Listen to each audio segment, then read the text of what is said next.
Hello, everyone, and welcome to the Lytham Partners Spring 2023 Investor Conference. My name is Adam Lowensteiner, Vice President at Lytham Partners. So thank you for joining us here for our panel discussion titled Social Media, Where Are We and Where Are We Going? We are joined today by two executives from two great companies in the industry to get some insights on how they see the space. I've gathered some topics that are of interest to investors and hope to learn greatly from our panelists. Joining us today are Peter Friedman, Chairman, CEO, and founder of LiveWorld, that's ticker LVWD, Larry Victor, Wisconsin David, and Eddie Geller, CEO and co-founder of Tinybeans, which trades on the OTCQB under the ticker TNYYF, that's Tom Nancy Yankee Frank, and on the Australian Stock Exchange under the ticker symbol TNY, Tom Nancy Yankee. Before we begin with the formal panel discussion, I would like to have each of you introduce yourselves and provide a brief description on your company and how your company is involved in or utilizes social media. Peter, we could start with you and then to Eddie. Thanks. Glad to be here today. I'm Peter Friedman, Chairman, Founder, and CEO of LiveWorld. You've heard the stock ticker. It's all freely tradable. We're basically a full-service digital agency with specialized expertise, among other things, in social, creative, and compliance. And we basically help companies spark emotional connections, build customer relationships, change behavior to help them, sell stuff. Essentially, we create, manage digital campaigns for Fortune 100 companies and manage their social media presence with moderation and technology. Our main segment is healthcare, 8 of the top 12 pharma companies, and we're about an $11 million a year company, growing, profitable, over $3 million cash in the bank, and no debt. Thank you. Eddie? Nice. Hi, everyone. Hi, Adam. Thanks so much for having me on this panel. Great to meet you as well, Peter. My name's Eddie Geller, co-founder, CEO of Tinybeans, originally from Australia, then moved here about 9 years ago to build out the business. And Tinybeans is an app and platform for new parents and their families, where you can capture everyday memories of their kids and share it with families all over the world. And then through the experience, you can access wonderful content to really help you in the journey of parenthood and products in all sorts of different ways. We service about 3.5 million parents and family members every month. The platform attracts about 30 million on any given year. And we're really about trying to really help parents across all different ages and stages. And the reason why, I guess, the social media context is important is because we believe in privacy when it relates to our kids. Tinybeans is an incredibly private experience. And through that, you own all the information. You control who gets to see it. Will never sell the data. So it's all about a very niche social platform, all about your parents and their children's information. Thank you for that. Now let's get into some topics of interest. Each of you operate in a different area in improving social media and how it's consumed and used. In your opinion, what are the top reasons for companies or individuals to embrace social media? Eddie, I'll begin with you. Thanks, Adam. I guess there's so many different facets of social media, and I guess depending on the user and the context by which that person's operating, social media becomes unique to them. So for me, for example, Tinybeans serves, I guess, a degree of connection with family, right? So in the mindset of basically me and my children and sharing my children's lives, it's a very private experience around social media. If I broaden that, at the company, we just did a walkathon and connected basically with each other via Strava to basically use Strava as if you've not heard of it, it's a great sports athlete related social media network where you can connect and share in every way. And it's interesting, as more and more apps, I guess, over the last 5 years more so, there's a degree of social media almost within a lot of apps where you can share your concepts, ideas. I mean, I'm not sure if you guys are wine lovers, but I'm a fan of Vivino. You can share your favorite wines. I came across a project yesterday on Kickstarter where you can buy a new espresso maker and coffee maker if you're a fan of that, and you can create the perfect coffee and share that to other people, and they can load that coffee up in that coffee machine. So I think social media is becoming part of everyday life. It's not just something that you do or decide to do, it's frankly everywhere. Then the context is important, and clearly, how it's used and your mindset and the use case is unique, but I think it's everywhere, and it's just really, I think, just a form of connection. I think social media, was the term. It's actually just connection of how people connect in different, ways and different, I guess, subject matters to find, things in common and areas of interest that could be really valuable to you. Peter, in your opinion, what do you believe the top reasons for companies or individuals to embrace social media? Well, building on what Eddie said, that's where the customers are if you're a company. And we've now had a few generations growing up with this as a basic utility of their life and the way they live. It's the fundamental context of being alive today for people, and that'll just continue. Second, studies show that customers want to interact with brands on social media, and they expect the brands to interact back with them. An American Express study, that American Express is a client of ours, and they do these studies every few years about customer service. And they found that on social media, a positive social customer service interaction causes 40 people to do positive word of mouth, and negative causes 45 people to do negative. 40 and 45 is 95. So if you're a company, you have a spread of 95 of good and bad, depending on if you're there and how you interact. And their studies also show that positive experiences would increase revenue by 20%. And that's actually consistent with the General Electric studies for like 100 years here. Let's say good customer satisfaction raises your revenue 20%. So you have to do that. You have to do that by social media. And fourth, social media gives the brand to conversationally engage with the customer and build relationships. And that's key to driving behavior change on brand perception, on consideration, and actual sales. Now, if you're the individual, sure, you get education, sure, you get commerce. I'm sure that in Eddie's business and application, people are learning things about how to take care of the babies.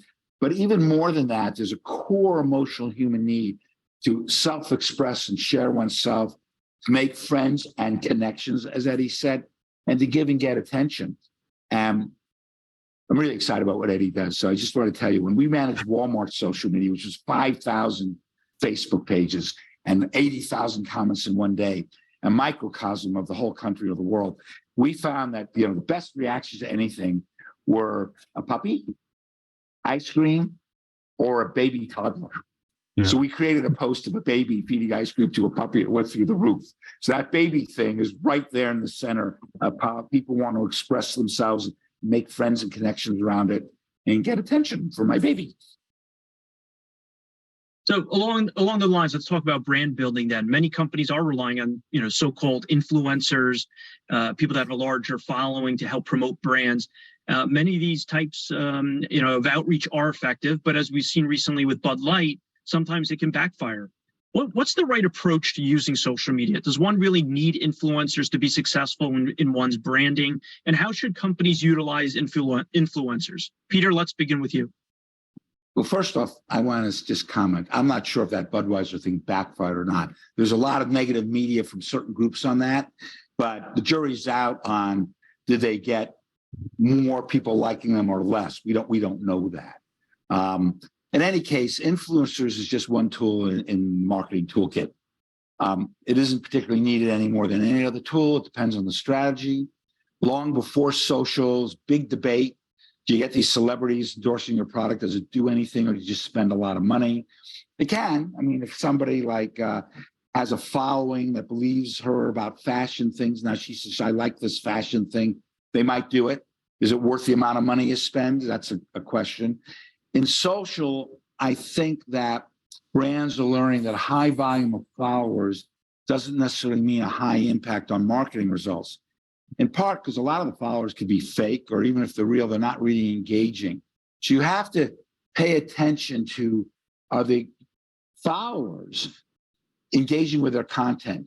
And in general, we think a more effective strategy is go with micro-influencers with 5,000 to a couple 100,000 followers with a focus on high engagement. And are they generating content or an engagement with the people that you want to influence than some massive multi-million or tens of millions of followers that are half fake anyway and low engagement and generic content. So that's our view. And in healthcare, our main thing, digital online influencers that are medical professionals that are either like nurses that are empathetic to the patient experience or doctors that are actually influencing peers on looking at new treatments. That's pretty powerful if you do it right. But they don't have millions of followers. It's like I say, so many thousands to a couple 100,000 with focus. Eddie, what's your opinion on influencers? Are they necessary, building one's brand, and how should companies maybe utilize influencers? Yeah, absolutely. Just to extend what Peter said, I couldn't agree more. I mean, I think it's, first of all, influencers are just part of a strategy. I think it's interesting, right? Often the sort of the easy idea is, oh, let's sign up an influencer and the brand will blow up. And I think years ago there was probably some element there, but now I think the consumer is far savvier and far more, I guess, connected to whether or not they're authentic and the influencer is really authentic, or they just pay to play. And yeah, I mean, it's super hard to get ROI because it's impossible to get attribution anyway. So even if you spend money with influencers and brand building across your brand, it's really a lottery ticket. And unless you pay an awful lot and have money to burn and obviously go for that risk, it's really tough. I also agree that the micro influencer is definitely a better play. I mean, in our world personally, we've seen more success, but it's been very limited anyway. And it's hard to get ROI. I mean, if you said today, put $100,000 in influencers, $100,000 into paid media, you'd go paid media all the way because you get at least an ROI. The other one is more of a lottery ticket in my mind, and I haven't got the experience that Peter has with many big brands, but just in what I've seen, it's much more specific, and especially across brands that really see this as one of many different strategies to build a brand. Having said that, I do believe if the brand is young enough and early enough, I can get sort of I guess an influencer of sorts to really fall in love with them and get in early for not a lot of I guess value, but still a bit of equity. It could be really worth it. So I think depending on where the brand and company is at, could really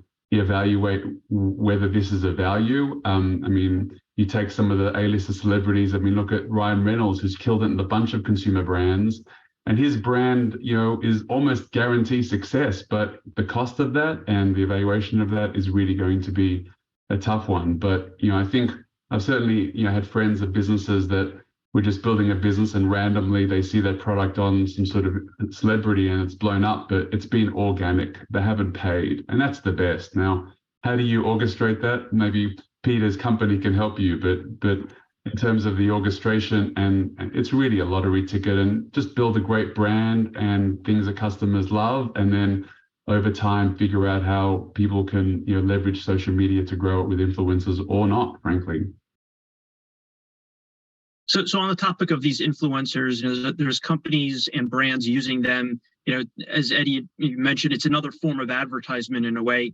This branding and on top of other advertisements that are all over social media platforms are what a recent New York Times article refers to social media companies being more corporatized. So as a result, the larger social media platforms are becoming actually less social. Do you see this as the case? And if so, how does this play out? Is there just too much content and not enough niches or community-like content? Eddie, I'll begin with you. Yeah, super great question, Adam. I think, I guess, the way I think about it, it depends. I mean, so for me, for example, I'm randomly on Facebook, personally, but I see it really as sort of accessing information or seeing what other people are up to in groups, frankly. It's not a way that I connect. I don't use it to connect with other people. I see what's going on and some interesting topics that might be relevant to groups I'm in. You take other use cases, as I said, whether it's family. In my case, it's all about the mindset you win. I think the mindset is really important, and I think because the social media platforms are so big, they're trying to offer so much. Because they're offering so much, they offer little value because they're sort of in this boring mindset, and they're sort of for what's it called, doom scrolling, but they're just bored. and they're just scrolling content and trying to find out what's going on, whether it's the latest, product that is being thrown at them. But one thing those platforms are amazing at is the algorithms to recommend products is incredible and so sophisticated. But in terms of, I guess, the traditional core value prop of social media, which is connection and having topics of interest, it's far less and less of that. Having said that, my kids are on Snapchat, they connect with other kids, it works for them. So they're not consuming content. I don't think it's corporatized for them. For them, it's a means to connect with other people, and they chat and do everything via Snapchat, for example. So I do think it's very contextual. It's very, age or, just depending on where you're at in terms of your life, in terms of your headspace, in terms of what's important. And I think that the bigger one's clearly trying to do everything for all people, but I think the power's in the niche. The power's in finding your connection and your groups that you want to connect with, whether it's, hiking. All Trails, for example, is a great app that has a whole community area for hiking and for exploration. And again, I really think social media is now a table stakes, as they call it, inside an experience rather than that on its own. And that's why I think the value is community within the context as opposed to community for the sake of community. Peter, do you, the larger social media platforms are becoming less social. Do you see this as the case? And if so, how does this play out? Is there just too much content and not enough community-like content? Well, what's happening, and I've been doing this for decades, so it's kind of cycles, but the long arch of social media is going the way I'm going to talk about. What keeps happening is brands keep using social media as a broadcast or digital interactive model instead of what I would call true or deep social. Basically, they're throwing ads at people through social channels rather than leveraging the unique aspects of connecting and conversations and relationship building like these kids are. And one reason they do it is it works. Even though the real power is in conversation and relationships, it turns out that social media, particularly, Facebook's micro-targeting, which has been compromised, but it's still better than any other game in town, is really good at managing the customer journey from awareness to education, consideration to buy. It's really powerful, and brands like that. And marketing people don't always really want to talk to their customers, so they keep going back to it. But the real power is when you create an experience that people can be part of, and you have conversation, build relationships, and the brand becomes like a friend to people. That's the real power.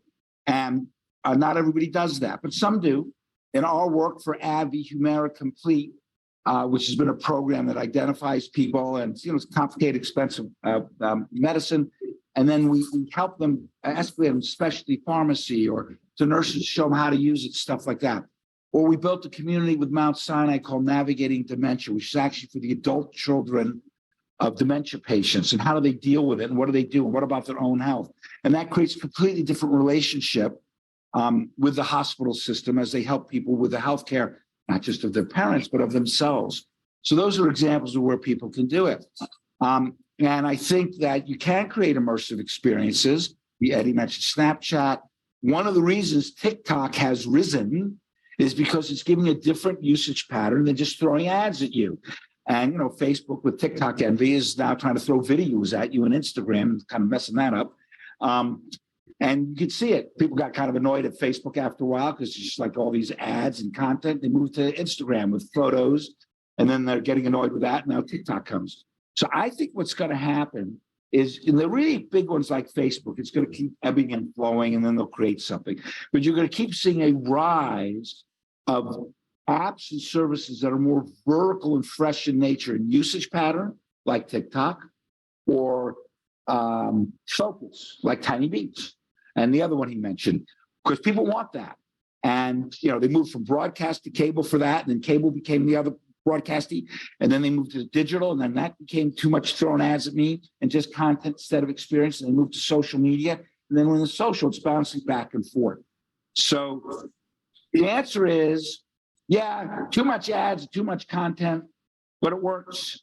But people really want emotions and relationships, connections, so those will keep rising. It's great because, everybody thinks Facebook's dominant, but now here comes TikTok, and now here comes Tinybeans. So that'll keep happening. Let's move on to privacy. Unless you're very tech savvy, a lot of one's posts on social media aren't private. Can you discuss how sensitive privacy really is to users of social media and what consumers of social media should do to safeguard against any privacy issues that could arise, Eddie? Thanks, Adam. How much time do we have on this topic? No, I'll try to be brief. Yeah, look, I mean, privacy, I think, is prevalent everywhere. I mean, I think other countries around the world are far more advanced than I think here in the US. And I know other states in the US are starting to be a little bit more, I guess, intentional about privacy and first-party information and our information. I mean, look, at the end of the day, and this has been talked about for years, right? You give information and you use these platforms and the product, you're the product, right? Because they use your data to then basically, give you advertising, right? So when you're not paying for something, the product is you. And again, there's lots of literature on that stuff. So, I mean, I think the platforms have gotten better with giving you privacy checkups and how your information is being shared and you can download and delete your data. So I think that they're better than what they ever were for sure. But I think the challenge is consumers are still uneducated. The consumer doesn't realize, I think there's this ignorance. And frankly, ignorance is bliss. It's like, oh, I get to share my kids' information on social media or get to share about, where we're at or traveling holidays. Like little do they know that the world knows that they're in, the Bahamas and no one's at home and they can be robbed, right? Because finding out the home address is easy and seeing on social media that because they have a public profile that they're all away. And there's lots of things, and that's just one example, I think, of hundreds of use cases where the obliviousness of the behavior is really innocent because it's all about, they want to share, but actually there's so much, risk with what that is and whether it's a simple one like that or more sophisticated where someone can then, take your information, defraud you, use that information against you in other ways, or basically pretend that you are they're you in other platforms. There's so many risks. I think the number one thing from a consumer is to really understand how platform uses that information. I mean, on Instagram, for example, the terms of business say they own all the information you give them, they control who gets to see it, and they can do whatever they want with it. And if users knew that about Instagram, I don't know how many users they would have. But it's that whole vanity of, oh, I got 268 likes on this cool photo. Well, that's worth more than the risk of something happening to my information and the privacy aspect. I mean, at Tinybeans, we have something called the Tinybeans Promise. You own all the information you give us. You control who gets to see it, and we'll never sell the data. And you can always ask for it to delete it, no problem. So I think I'd love to see platforms being much more, transparent about the information and have them to sort of educate the user, but probably goes against their business models, frankly. And I think consumers just have to be a little bit smarter, look it up, try to use some checklists. And there are certainly platforms out there. There's one called Mine, M-I-N-E, which it'll tell you where your emails are used across other platforms, and try to sort of take your information from platforms. There's definitely tools out there to reduce your digital footprint, but it takes effort. It's not easy, and clearly there's some value, but it's more risk value, not reward value. So again, just depending on the person. I think there are two crazy dynamics here. One's generational, and one's empowerment. People who were born kind of before the 1980s and before are kind of freaked out on this whole topic. And the reality is their privacy, for the most part, went out the window in the 60s and 70s with direct marketing computer databases. Anybody who uses a bank card, a credit card, shops at retail, online, offline, everything you're doing is recorded. And that's cross-tab with large customer database aggregators, click everything about you. And giant retailer or bank has a profile of you down to your address and everything you buy and what you like and you don't like. And then you use computer modeling to project that to other people and all that. So that's already happened. If you were born in the 1990s or later, you assume this. You assume you have no privacy. The actual expression is my life is on blast, which means everything about me is blasted out to everybody, and that's how it is. They assume nothing's private, and they actually expect brands to know about them. Quite literally, if they're online with something and the brand doesn't know what they like, it isn't tailoring the experience and making it easy. It's like, who the hell are you? Next. And go talk to these people and they'll tell you that. So I think that's the generational part. That said, people don't necessarily like having their conversations looked into. And as Eddie said, they should avail themselves of privacy tools. The networks have to do a better job of providing these tools and empowering users to manage their privacy. And what the government has to do is create regulations that require the social networks to empower users. And it's kind of BS now. The big networks aren't really providing what they should and the way they should. And the government goes, oh, don't do this and don't do that. The networks overreact and restrict things that actually have unintended bad consequences. So as an example, it's like, oh, you can't advertise on the basis of race or anything because you might be doing housing discrimination. Okay, great. There's all this marketing that is intended to provide ethnocentric things that people want. That if you're like a Hispanic person or an African-American, there's all kinds of things about your life and interests that are culturally important to you that some marketers were trying to respect and tailor to. And now that's gone. At the same time, you don't want housing discrimination. And it's really, really easy for the social network to track any racial structured targeting and go, is that housing? Okay, call the government on these guys.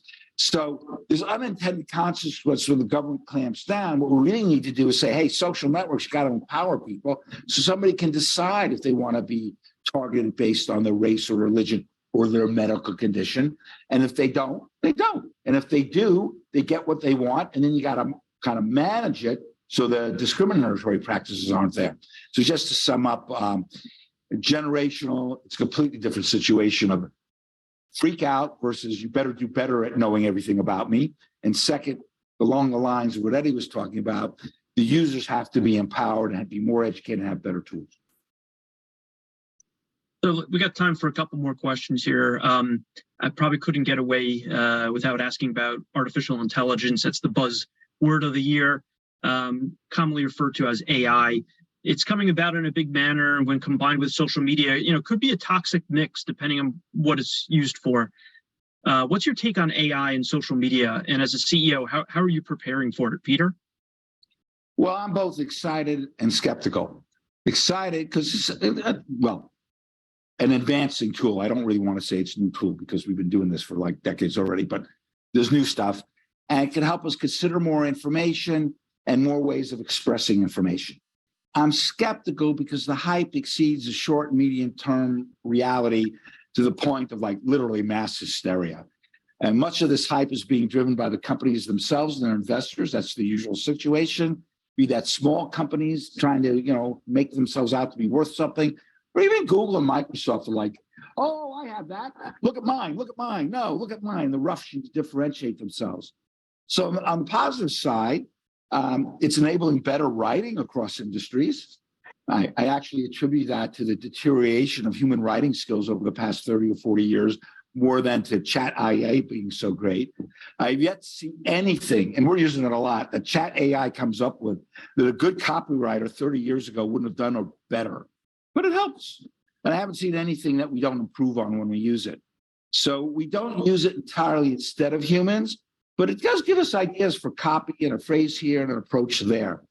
Also, for a number of years, we've been using forms of automation and AI in our moderation work to organize user-generated content and prioritize it so the human agents can be more efficient. Because you can use it to organize things, and it helps. But we don't use it to judge content, and we certainly would not use it to engage users. It just doesn't understand nuance and context. It can't give you human empathy. And frankly, even if it could, people don't like that. They want to know if there's a human there that they're talking to who wants to take care of them or had a human experience. So you have to be very careful. And there's even bank brands value positioning deteriorated as they force people to ATM machines. Get transactional efficiency with an ATM, but you don't get the teller caring about you. So you got to balance the efficiency with a human experience and also misinformation and disinformation, all that. The net is people like chatbots and AI and automation right up to the point that they don't, and then they really hate it. So you got to balance it, and we'll see how it develops. Eddie, what is your take on AI and social media, and how are you preparing for it? Sure. So firstly, it's here to stay, and clearly it's advanced quickly in recent years, and it's going to continue to advance rapidly. I think of it as sort of, from the 90s when the internet came out, everyone was trying to get, at it and like figure out, like I remember talking to companies that are like, do you need a website? Yes, I do. Why? Well, I'm not sure. Like, it's like, I think AI is the same thing. I need AI. Why? Well, I don't know. Everyone's there, so I need to be there. Same with Apple released the App Store in 2007. Like, people were creating apps. Why? Because it was the new frontier. I think AI is the next new frontier, frankly. I think it's going to, lots of companies will be launching stuff. Lots of companies, I think, will fail. Few will succeed, but I think it's going to be, I think they're going to be prevalent. I mean, I can't open up a Microsoft application now without ChatGPT in it. Even yesterday, I don't even use Skype often. I opened up Skype and ChatGPT's in it. I'm like, why would I want to have ChatGPT in Skype? Don't know. Maybe Microsoft do. I don't know. I couldn't see a use case, but the fact that they're putting it into every application suggests that they're banking big time. Microsoft's used everywhere it's ubiquitous across, the world. ChatGPT is going to be integrated. So it's here to stay. Now, how it's going to be used, how we can benefit by it, how it's going to be integrated to our lives, I don't know. And as it relates to social media, I mean, it's definitely a powerful opportunity. It's definitely also dangerous in many ways. Touched on this a little bit earlier, like Snap has ChatGPT directly into it. Like there's an AI bot inside Snap, and it's the free version, my 12-year-old can talk to AI all day long if he wants to. And that's kind of a bit scary because he's a 12-year-old, right? And then if you pay, you take it away. So I think that there's definitely lots of exploration still with AI. How we're embracing it inside Tinybeans. We've got a couple of experiments planned around ChatGPT and how, I guess, users can really embrace it. Our platform can really embrace it. We're definitely treading light. We're a relatively small company, so we have to make our bets accordingly. But we think we have to do something to at least do some initial exploratory work.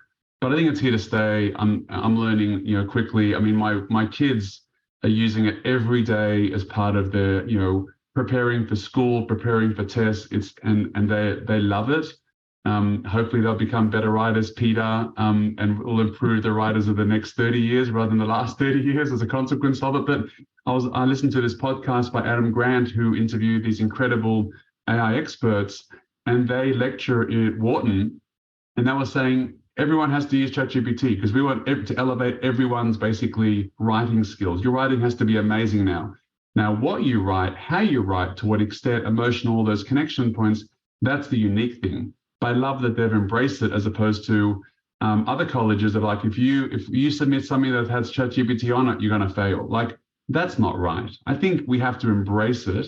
I think it's about how it's embraced, and I think it's about learning through it as opposed to fighting it. It's like when cars are out, what you're going to fight cars and only stick to horses and carriages? Same concept. It's here. You have to get on the bandwagon, understand it, and really learn to evaluate how it affects you personally and clearly in business. So we covered a lot of topics within social media, and as we discussed, companies and people use social media for all kinds of reasons. So to wrap up the discussion, with social media now being around for 2 decades or so and still evolving, where are we with social media and where do we see the industry going? Eddie, I'll begin with you. Thanks, Adam. We've already touched on some of the key, I guess, highlights of it. I personally believe that it's going more and more into niches, more and more into relevant connection points. I mean, even as I said, my kids are using Snapchat, but they don't use it for broad browsing. They use it for connecting with their friends. So I think basically it's definitely there and evolving, but I think it's there and evolving through connection, through relationships, through groups, through ways in which it's relevant to you. And I think it's ubiquitous, and I think it's commodity, right? It's now going to be integrated, if it's not already, into things we do every day. I mean, e-commerce, it's integrated to e-commerce and it's integrated into recommendations. I mean, content, there's like social commerce and content and commerce and like all these terms together, right? Where people recommend things combined, and then because of that, you're going to go and do something. So I think it's interesting to see how it flows. I think AI is going to continue to play a big role in social media. I do hope that privacy is elevated. There was some recent news in France about now they're changing legislation that if parents post their child's information on social media, they can now be fined and actually thrown into jail. So I think social media and content should be within the person, not sharing on behalf of others. I think that's also going to evolve in the next 5 to 10 years, getting much more privacy, much more relevance of data. Hopefully education will grow and people will be much more cognizant of what they're sharing and how. I'm hoping that's not going to be linked to catastrophic events that'll link that rather than educational style doing. So I guess we'll see, but I certainly think it's part of our fabric. It's in the grain of all things we do, and I think it'll be interesting to see. Hopefully, privacy and your data can advance at the same pace in which the use case for social media advances. Peter, where are we with social media, and where do you see the industry going? I think continuing to grow, become more ubiquitous and deeper as traditional pre-social media forms shift more, both in usage and dollars, into social. It's a many-to-many form. Everybody can connect with everybody. And that creates an exponential effect on creativity and innovation and output. We'll still keep seeing cycles where like old styles of creation that was restricted to studios and a few people are marketing gives way. There's this broader set of people with conversations and relationships. So it's there, it's everywhere, but it's not fully harnessed because a lot of people came from before. And as everybody comes from after, it'll become more powerful with a greater diversity of usage and models. I want to personally thank Peter and Eddie for participating in this discussion as well as our listeners. If any investors would like to get in touch with any of our panel companies, please reach out to myself or any member of the Lytham Partners team. Thank you again, Peter and Eddie, and have a good day, everyone. Thanks. Thanks, everyone.